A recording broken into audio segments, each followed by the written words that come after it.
ndabaramukije banditse bamenyesha amakuru amahoro reka ndabashimire byumva mutima kubona mwashoboye gushika kutumire twe twabahaye nongera nsaba imbabazi kubona twashoboye gucerwa ni kumva zuko kwa muganga murabizi ko je nsanzwe ndi mu bitaro byasaba ko hari amakete babanza gusinya nyemerera gusohoka nuko umurusha kugira nshobore kuba ndi muri kino kibanza shimira n'abadoktori bamfashije kugira nshobore gushika hano ko n'ibintu byasaba yuko nigeze kuba ndahari ndatekewe nkuko mubibona ndatekewe birimo ibindi bintu nyene bitari ngombwa ko tuvugira hano ego hama nkuko Vivance yababwiye yagiye yabivuze yababwiye neza yuko hariho ikintu cyitwa entertainment Wema Entertainment akaba harimo Ian A akaba ari umuririmbyi wa mbere mushasha agiye kuboneka ndetse nkuko mubona nk'abasanzwe ndi manager ubutaka bw'u Burundi wa Wema Entertainment tubifashijwemo n'umuvyeyi hariya nkuko mubona ari ya Wema ari akaba ari CEO akabasanzwe ari muri Australia akaba umuvyeyi wacu akaba ariwe yasho gushinga yo lebo yitwa Wema Entertainment Ian kano kanya rero nkuko mubona araza gushira habona amajwi n'amasanamu ku ndirimbo yiwe ya mbere ikuriwe muri Wema Entertainment ndetse nimba ntihenze abashoboye gutegura no mugiguro munsi turaza gushora gusinya n'amakontra kugira bibe ku mugaragaro kugira bishobore kuba ku mugaragaro ko turiko turakorana biciye mu mategeko na Wema Entertainment. Je nibaze neza ko gikuru ari ico hanini ni ico ngusinya twongera tubereka n'igikorwa cyambere gishashe gikozwe muri Wema Entertainment. Urakoze Landry. Ian A aho urashobora kugira icyo ukirije kubyerekeye no Wema Entertainment n'akazi kawe ka misi yose ari aba ku kibuga cy'indege batari bahari uprofite nawe mu rugendemo ubabwiye bamenye uri abatari bakoze naho bamwe bakoze. Okay, urakoze cyane kumva ijambo. Ubwa mbere na mbere rwanza gushimira abanditsi n'abamenyesha amakuru ari ngaha aka kajyo baduhaye akakanya uko ikintu bidasanzwe turazi ko baba muri mirimo myinshi ariko mwarigoye akamura kita kwanza kubashimira ko muri gucubahiro cyane kandi muze mu Rwanda yitwa mwabikoze. Bo jewe nitwa Ian sanzo ari muri nzu Burundi numva kuvuga ikirundi yavuke mu ntarangozi ariko ibikorwa sanzo ndabikorera mu gihugu cya Zambia ariko hare ibintunze n'umuziki ubona mwaye ariko ndafise n'utundi tukagusanga rimwe na rimwe nisumamo kwa muziki na urumva nibirebire. Mbo nkuko bayivuze ababene wacu Vance na Landry promoter gender umuririmbyi wa mbere ari muri Wema Entertainment ariko turizeye ko nabandi bagiye kuza vuba. Wema Entertainment kubatayizi ni mama asanzwe avuka mu ntara ya Rumonge bamuzi ku mazina ya Wema Onela niwe yishinze guteza imbere ugwaruka biciye mu muziki canke mu bikorwa mvabwenge. Rero yarashoboye tungaka ngakubwira bw'igihugu cy'Uburundi ngo Ian A aze akore ibikorwa bitandukanye n'abandi bari mu ndetse no ku giti canje jeje nyene. Yego niho uyu mwene wacu Landry promoter Wema Entertainment yamugomwa mu bikorwa asanzwe akora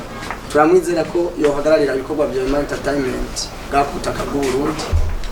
harimo na ibari management Wema Entertainment kaba yarafashe n'umwanya kuvuga we kubona ko Landry promoter bitoherera ngaha na ibari ko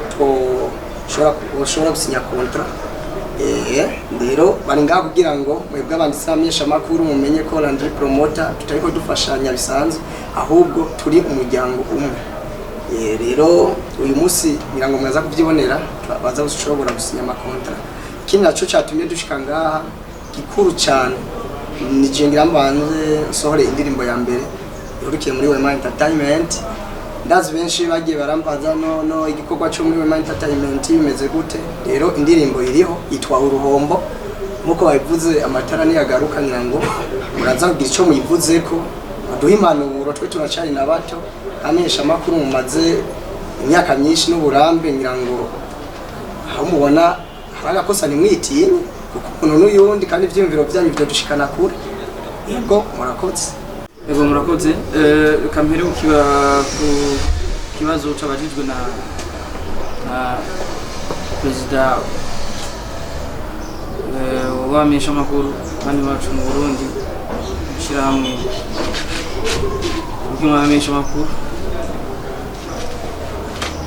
ntihenze yabajije ikibazo kijanye na sinzi ko munyibuza na kontra ikiringo byinshi byo gushima yabajije ikijanye na kontra ikiringo. Je nibaze neza yuko ndumenyesha makuru wisamiriza Black FM nkongera nkakora ku mbuga experience ndayifise kuko maze gukorana n'amashiramwe menshi atandukanye, ndetse maze kubona bimwe mu bikunze gushikira abaririmvyi canke andi malabera atandukanye hirya nino. Jewe ku bwanje twebwe ku bwacu amasezerano yo gukorana Wema Entertainment tuzokorana imyaka igera kuri 3. Iyo myaka 3 hari byinshi tuzoyikoreramo kandi vyiza tudashobora guca dushikiriza ngaho imbere y'abamenyesha makuru, ariko imyaka yoyo niyo ngire ko nishone ikibazo ca mukuru wanje hariya grand frère wacu Pajo. Nagomba ndakumenyesha yuko gushika no mwanya abajejwe amategeko donc abavoka kino kintu barakizi kuko urabizi yuko je nsanzwe mfise munyamategeko wanje nka Maître Muvayo Jean. Kontra ararize ku ruhande rwa Wema Entertainment nabo nasanzwe bafise munyamategeko kugira amategeko arinze asohoka, nuko habaye umwihwezo ku banyamategeko bose babiri barabiraba barabona yuko atawibwe canke atawivye kugira ejo canke hirya yejo bya bibazo by'amabishikira amarabera atandukanye bihave. Unashima mbere kontra yazungurutse mu bihugu bigera kuri 3 harimo Australia n'ibindi bihugu bibiri ntashoboye kuvugira ngaha muri kano kanya, ariko kontra irasiguye iranditse neza, ndetse abanyamategeko ku mpande zose zibiri, ku ruhande rw'iwanje ndetse no ku ruhande rwa Wema Entertainment byose baravyize babona kari auto. Ndanabibutsa kandi yuko ni brand zibiri ko hariho Hitop TV na Wema Entertainment. Ni Wema Entertainment ije gukorana na Ndiri promoter wo muri Hitop TV. Ikindi kijanye n'imiziki je nibaze neza ko yan ayo cishura, ariko Wema Entertainment ikintu kinini si umuziki gusa. Ndaza gushimira abene wacu amenyesha makuru bashoboye kubaza ikibazo. Wema Entertainment muri make irafise ukuntu ibikorwa irikira bitunganya kandi byose bimeze neza. Indirimbo tuzokora imwe gusa hama duhagarike. Indirimbo nyinshi twakoze kuba dusenga mu Burundi kandi simwe sizibiri sizitatu sizine harimo n'amakora. Ibaza ko Wema Entertainment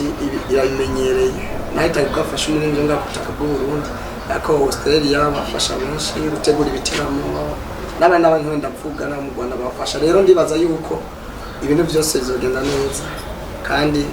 numvise mu gihe cy'abavuka n'abavuka bazoza kuko management yacu yamenyera amategeko ibintu byihweje kandi bizwi neza n'amategeko. Nibaze neza ko ivyo biri mu vyonjejwe Wema Entertainment ku butaka bw'u Burundi. Right now the manager wa Wema Entertainment hano ku butaka bw'u Burundi Ibali akaba secrétaire muri rivyo dufise gushika no mwanya tukaba dufise Yan A. Abantu tumaze kubereka imbere y'abanditsi n'amesha makuru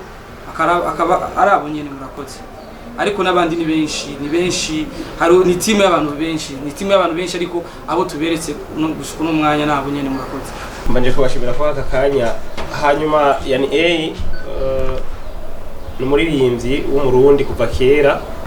akiri muto, abenshi ro barabizi je ko namwe nkora ndakorana cyane n'abaririmbyi baba bakiri bato kubera ko mbanze ko bakoresha ingufu nyinshi mugabo gasanga rero kumbure rimwe na rimwe hari gihe babuze ingene bashobora gukuzwa kubera ko hariho bamwe mu kurondera ibiganiro nkuko navyumvise barondera content ugasanga rero nta content babona mu petete hanyuma rero yani yaje asaba ubufasha bwa promotion nawe nyene kera gutyo rero si agenda namwibagiye mugabo mu kugenda yaraje kunsezera navyibuka hanyuma no kuvuga yuko yarandungika ibikorwa ariko arakora muri Zambia nkuko mwavyumvise sindiko ndavuga nko muri Wema Entertainment ariko rero narashimye ko atibagiye yuko iyo promotion yabayeho hanyuma hampande yaho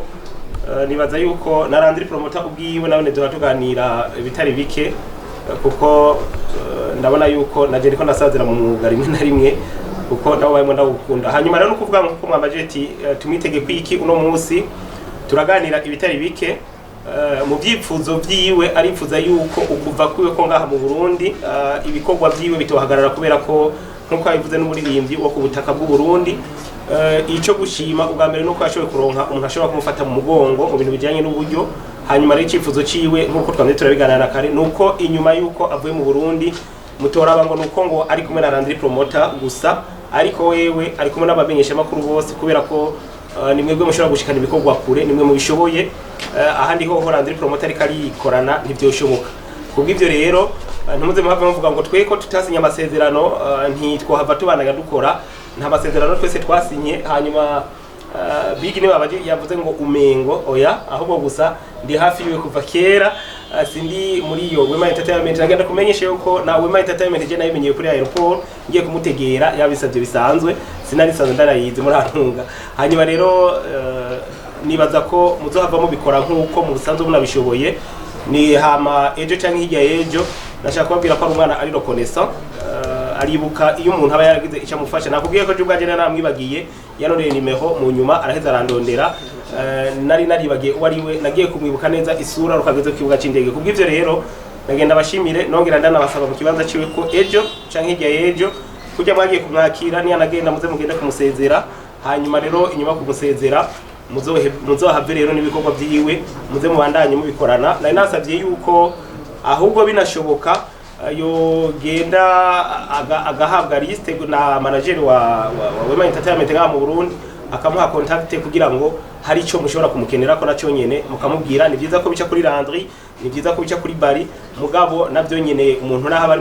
muri management cyangwa ari muri lebo birasaba ko nawe nyine avuga ko abafise umunwa ikibi gusa no kwaheza akarengera amategeko aba asanzwe yarumvikanye cyangwa amasezerano aba yarumvikanye ko nabo basanzwe bakorana murakoze cyane mbere ko turangiza ano makoraniro yacu no munsi bose bavuga pasatugana imigigwa ihari ni myinshi imigigwa ihari ni myinshi turaza gukora umugigwa n'ibyaba ngombwa ariko kandi je naguma nshimire cyane ivy'imvamutima bya muvyeyi mubona harya muvyeyi mubona tutabeshanye twese turazinanye ngaha industry nta myaka myinshi ndayimazemo ariko nibakeya ntazi turazinanye twese kandi nawe mushari ikintu cyagumye kigaruka ngo kubera ari naka ngo zofa ari naka abandi turabafasha kandi atama contrat dufise rero jewe tuzokorana kandi bizogenda neza bizogenda fresh kandi ndazi neza yuko ntawe uzokwidoga muri rimvyi wanje nguyu nta nzahabu abitse mu mufuko ngo zotuma mumwiba no murungika ngo muramusofye muramwivye nguyu afise indirimbo nshasha tuzokenera ibiganiro tuzokenera ibiki Black FM yoyo yatanguye kuva kera ndarabashimira cyo kibinarema n'izindi samirizi za PJ Colombe za Buja FM n'izindi nyinshi zikorera isanga ni nyinshi cyane zandiraga kura ni nyinshi ushikura umwanzi ziko ziradufasha kandi umuririmbyi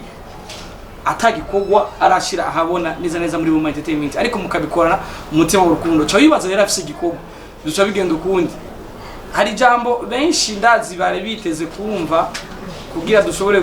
kurangiza ndazi ko benshi batangaye kumbona ngaha ariko kubw'ubuntu bw'Imana yo mwijuru ndetse no kubw'ubufasha bw'abantu benshi mfise harimo na CEO wa Wema Entertainment. Je no munsi ni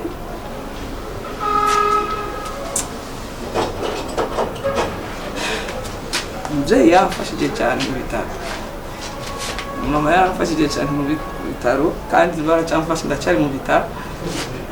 CEO wa Wema Entertainment yafashije atanzi